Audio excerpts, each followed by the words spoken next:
dalam sebuah hadis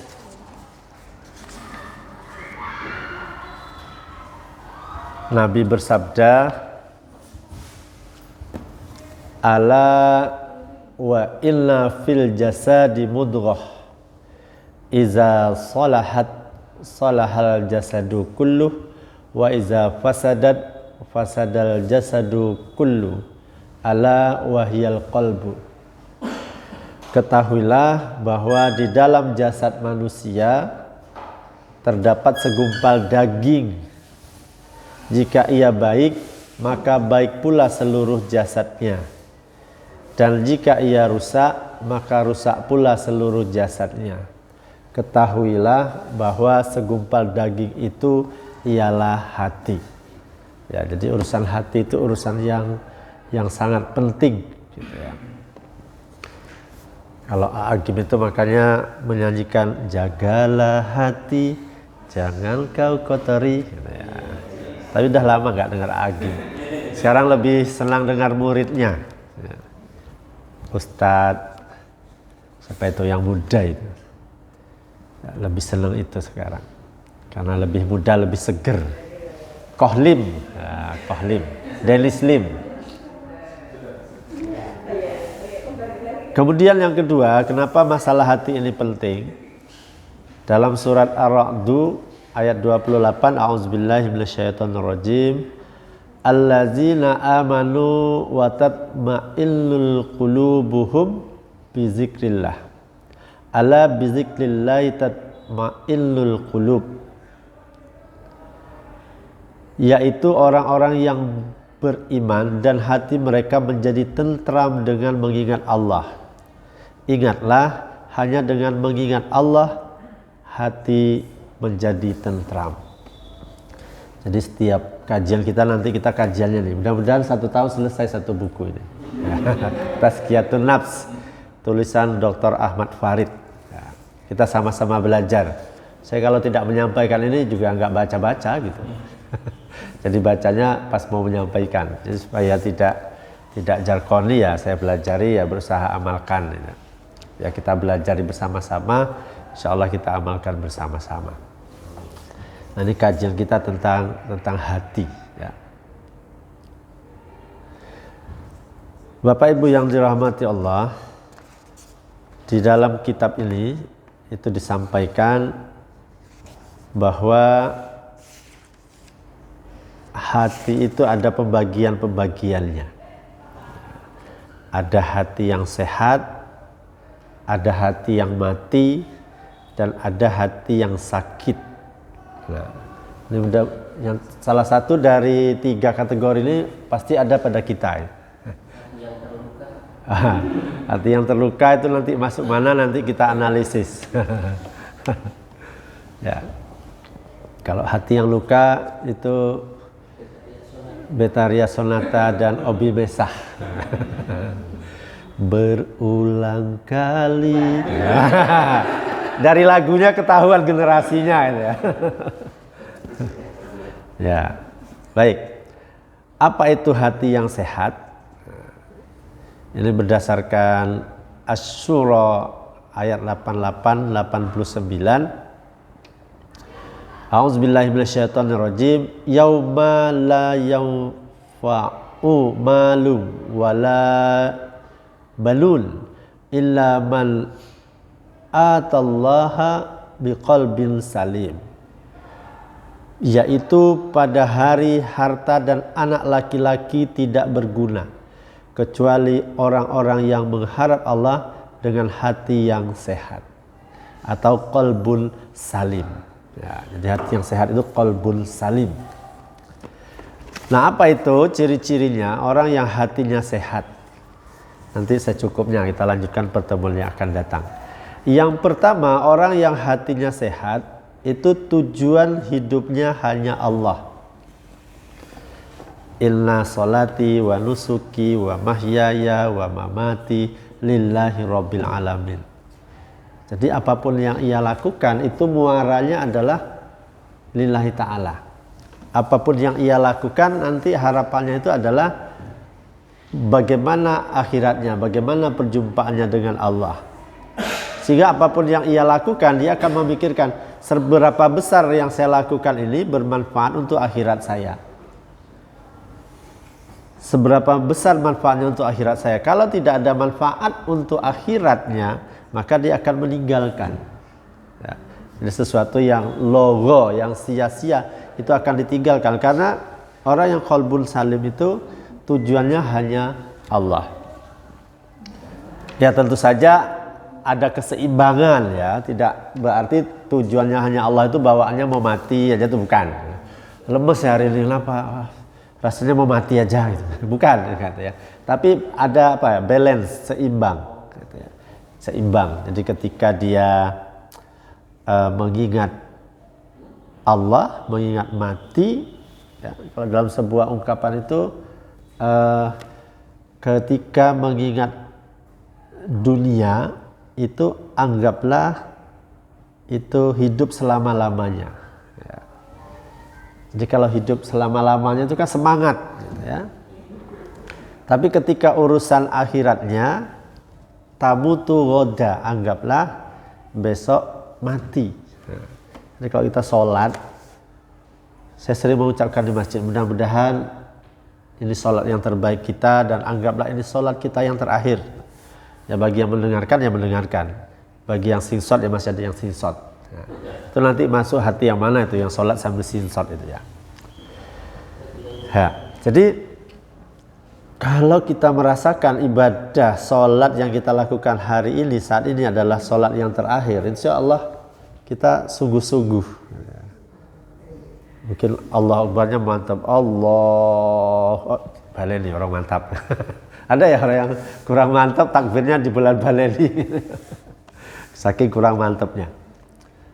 Jadi seimbang, walaupun muaranya yang dia ingat itu Allah, tapi ada keseimbangan itu. Karena memang dalam Islam itu ya memang diajarkan balancing antara dunia dan akhirat. Ya, apabila mendengar panggilan azan, wazarul bayi, gitu kan. Kemudian faiza qudiyatis shalah fantasiru fil ar. Kalau selesai sholat bertebaran di muka bumi, itu kan keseimbangan. Ya. Keseimbangan dunia dan akhirat. Nah orang yang qalbun salim, memang dia selalu menetapkan tujuan hidupnya itu Allah. Tapi tentunya ada keseimbangan antara dunia dan akhirat. Jangan sampai terbalik. Waktunya sholat, wah nanti sajalah. Besok sajalah kalau masih ada duhur. Ya kalau nyampe besok, ya. Kalau nggak nyampe. Tapi ketika urusan dunia yang diingat, wah kira ditakon di muka nangkir di alam kubur. Akhirnya jadi gak semangat gitu kan. Jadi harus benar menempatkan antara dunia dan akhirat itu. Walaupun memang tujuannya orang yang qalbun salim itu ya hidupnya hanyalah Allah tujuannya. Lalu yang kedua, orang yang qalbun salim itu cirinya saat berbuat dosa, respon hatinya segera kembali pada Allah. Tidak ada orang yang tidak berdosa kecuali Nabi Muhammad. Nabi Muhammad itu jangankan berbuat dosa. Ketika ada pemuka Quraisy lagi dihadapi oleh beliau, kok ada Abdullah bin Ummi Maktum, seorang buta yang ingin bertemu, wajah Nabi itu kelihatan kurang mengenakkan, gitu. Bermuka masam. Itu langsung ditegur oleh Allah. Ya, langsung ditegur oleh Allah. Sehingga beliau bebas dari dosa dan kesalahan. Tapi kalau kita kan enggak. Jadi sangat manusiawi sekali kalau orang yang sekali-kali dia berbuat dosa. Iman saja kan fluktuatif, naik, turun, naik, turun. Yang penting grafiknya jangan naiknya lebih tinggi daripada turunnya. Nah, kalau grafiknya naiknya dikit, turunnya banyak, naik dikit, turunnya banyak, itu melorot. Nah, jadi grafiknya itu walaupun iman itu turun naik, ya grafiknya naiknya lebih banyak dari turunnya. Nah orang yang qalbun salim ketika dia berbuat dosa, dia hatinya langsung kembali pada Allah. dia langsung istighfar, langsung memperbaiki dirinya. Gitu ya.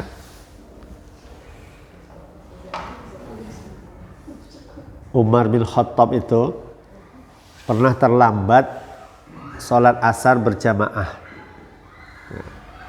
gara-gara mengamati kebun kurmanya lagi berbunga, lagi makrok. Senang sekali jalan-jalan di kebun kurmanya, yang menyebabkan terlambat sholat asar. Lalu kemudian beliau mewakafkan seluruh kebun kurmanya untuk Baitul Mal. Itu Umar ya. Ya kita mungkin dalam level yang lain, hari ini terlambat sholat duha, enggak sholat duha saja. Oh diganti, besok tambah rakaatnya, biasanya 2, besok jadi 4.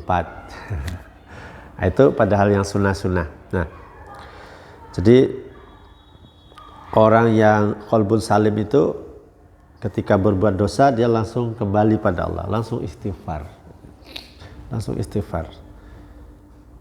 Jadi tidak kemudian lalai dengan dosanya kemudian berkelanjutan. Ya. Selalu digempur dosa-dosanya dengan istighfar. Kalau dia melakukan dosa. Nah, kalau Umar tadi itu bukan dosa, ya, terlambat, ya. tidak mendapat afdolnya kan, afdolnya kan di awal waktu ya. Dia menghukum dirinya sendiri. Jadi kita hendaknya seperti itu, basahi lisan kita dengan istighfar, karena ya kita tuh senantiasa berdosa itu. Kemanapun kita di jalanan, terutama dosa mata itu ya. Laki-laki itu memang di mata itu dosanya banyak. Makanya disuruh ghaddul basar gitu ya. Jaga pandangan gitu ya. Ada jalan itu seperti itu. Lihat anak kecil, ingat anak kita di rumah ya. Tapi lihat anak besar. Lihat anak orang, ingat anak sendiri. Lihat istri orang, lupa istri sendiri. Nah, makanya harus ghaddul basar itu. Dosa itu di mana-mana itu. Nonton kajian Ustadz Adi Hidayat ada iklannya, iklan pompa Shimizu. Nah, jadi selalu ada dosa kita itu, maka perbanyak lisan kita itu dengan istighfar gitu ya. Jadi orang yang qalbun salim, begitu dia berbuat dosa dia langsung istighfar, langsung memohon ampun kepada Allah. Yang ketiga selalu berzikir. Ya, berzikir dalam hal mengingat Allah. Jadi berzikir di sini tidak melulu tahlil ya, la ilaha illallah, tidak melulu itu. Setiap kesempatan kita berzikir. Lihat sesuatu yang indah menakjubkan, masya Allah, itu zikir. Kesandung, astagfirullah, itu juga zikir. Ketika makan, bismillah, itu zikir. Jadi ketika kita makan dengan bismillah itu kan kita mengingat Allah. Itu kan zikir juga. Terus saja ucapkan yang baik. Astagfirullah, masya Allah. Lihat sesuatu yang enggak baik, subhanallah. Jadi lisannya selalu berzikir, ingat Allah. Kalau janjian, insya Allah, itu kan juga zikir. Ketika kita janjian, kita ingat Allah. Ya. Tapi kalau di kalangan anak-anak kita itu ada yang salah paham. Saya diminta ngisi pengajian. Oke, insya Allah. Pas hari hanya saya temui. Ayo, jadi nggak pengajian? Loh Pak, kan Bapak sudah diganti. Loh, kenapa saya diganti? Kan kemarin Bapak bilangnya insya Allah. Oh gitu ya, iya. Jadi pemahaman anak-anak itu kalau insya Allah itu ngeles.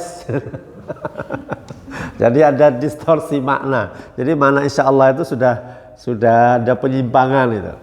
Karena kebanyakan di antara kita, di masyarakat kita mungkin kalau mau ngeles itu mesti besok rapat RT ya, insya Allah ya. Aslinya tuh nggak mau berangkat, gitu, bilangnya insya Allah. Maka ketika ada orang yang benar-benar mengucapkan insya Allah pun dianggap ngeles gitu ya. Jadi selalu basahi lisan kita itu dengan zikir ya. Orang qalbun salim itu seperti itu. Karena gini juga, di saat sakaratul maut itu yang muncul dari lisan kita itu adalah apa yang terbiasa kita ucapkan. Makanya saya tidak bosan-bosan itu mengingatkan anak-anak kita tuh kalau ngomong itu nggak lepas dari cak cuk segala macam itu ya, manggil temannya ya ucapan-ucapan itu insyaallah gitu. Karena apa yang biasa kita ucapkan itu spontan, itu yang akan keluar saat kita sakratul maut ya. Begitu Israel datang biasanya bilang bajigur ya itu nanti jadi su'ul khotimah gitu. Harusnya la ilaha illallah. Lah kalau yang biasa diucapkan bajigur saat sakratul maut bisa jadi bajigurnya yang keluar, bukan la ilaha illallah. Harusnya la ilaha illallah. Padahal kalimat la ilaha illallah itu memang kalimat yang, mohon maaf, jangankan orang sehat, orang stroke pun itu bisa mengucapkan la ilaha illallah. Karena dia nggak butuh gerak bibir. La ilaha illallah. Masih bisa. Tapi kalau tidak terbiasa, lisannya terbiasanya dengan ucapan yang nggak baik gitu. Kalau perkembangan terakhir itu manggil teman itu yatim, saya nggak tahu itu anak-anak itu. Yatim. Padahal saya cucunya yatim malah. Kakek saya namanya Muhammad Yatim. Jadi saya bukan anak yatim, cucu yatim. Loh kenapa panggil gitu? Dia kan anak yatim, Pak. Loh kok yang dipanggil status yatimnya? Nggak tahu, saya belum pelajari kenapa kok banyak itu, tidak hanya 1-2 anak manggil teman itu tim. Jadi tapi lebih penting lah daripada cuk tadi itu ya. Nah, basahi selalu lisan kita itu dengan zikir ya. Nah, orang yang selalu membasahi lisannya dengan zikir itu ya itu berarti dia qalbun salim ya. Hatinya sehat. Yang berikutnya,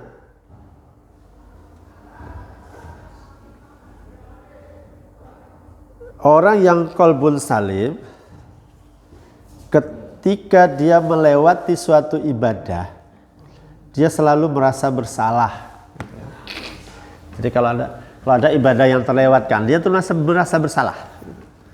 Ini definisi ibadahnya sudah benar. Definisi meskipun itu ibadah sunnah.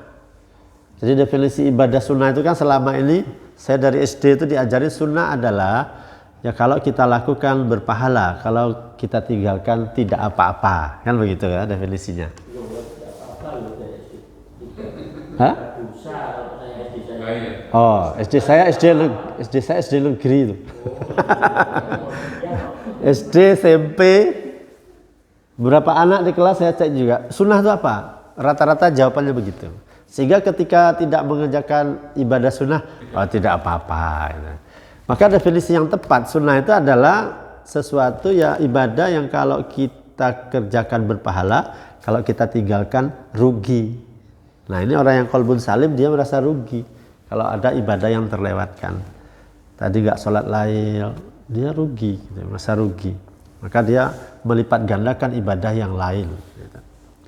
Saya baca satu kisah, tapi sumbernya belum tidak dijelaskan betul sumbernya. Kisah itu menyebutkan orang salah satu-satunya kan, orang yang dibangunkan untuk salat lail oleh setan itu adalah Muawiyah bin Abu Sufyan. Tapi sumbernya belum direkam ya. Sumbernya belum valid dari kitab apa, tapi di situ saya baca itu. Kenapa katanya setan membangunkan Muawiyah untuk salat lail? Karena ketika Muawiyah itu lupa sholat lail, terlambat, dia akan mengganti berpuluh kali lipat sholat lail itu dengan ibadah-ibadah lain. Jadi dia tidak sholat lail, amal ibadahnya itu jauh lebih besar penggantinya daripada dia sholat lail. Maka setan itu membangunkan, beli sholat lail aja dia nih, daripada kalau dia nggak sholat lail, ibadahnya jauh lebih banyak. Gitu. Tapi sumbernya belum begitu valid itu. Cukup menarik juga gitu ya. Yang terlepas dari valid tidaknya kisah itu, ya kita perlu mencontoh juga itu. Jadi kalau kita lalai hari ini Jumat nggak sedekah, ya besok dilipat gandakan sedekahnya gitu ya. Ini baru sampai nomor 4, ciri-ciri qalbun salim. Nah, nanti kita selesaikan pertemuan berikutnya ada 11 ciri. Setelah itu kita akan bahas qalbun marid itu apa, qalbun mayyit itu apa. Ini tentang hati semua. Lalu bagaimana cara membentengi hati supaya tidak tergoda setan, ada penyakit-penyakit hati, pokoknya tentang hati semua ini. Jadi tazkiyatun nafs, penyucian diri. Saya juga lagi senang kajian-kajian seperti ini. Bagi Bapak Ibu yang ada kesempatan, kalau Sabtu subuh kita ada online juga, kadang-kadang harus memilih gitu ya. Sabtu subuh itu saya suka ikut kajian tazkiyatun nafs, itu ada di Masjid Nurul Islam Jalan Kaliurang. Tapi kalau Senin sore ada di Masjid Nurul Asri, itu kajiannya tazkiyatun nafs, Ustadz Satori Abdul Rauf. Atau kalau Ahad minggu ketiga malam Senin di PDM itu kajiannya tazkiyatun nafs juga, itu Ustadz Musin Haryanto. Jadi kajian-kajian begitu akan membuat hati kita itu insya Allah menjadi qalbun salim, hatinya tenang, karena kunci semua itu kan hati. Kita galau, gelisah, merana, ya gegana itu juga karena hati. Kita kadang-kadang ya baper, gabut dan sebagainya, itu ujung-ujungnya karena masalah hati juga. Oleh karena itu kita bersama-sama membenahi hati kita, semoga kita nanti menjadi orang-orang yang qalbun salim. Amin ya rabbal alamin. Kalau ada pertanyaan minggu depan saja. Billahi fisabilil haq, fastabiqul khairat. Wassalamualaikum warahmatullahi wabarakatuh.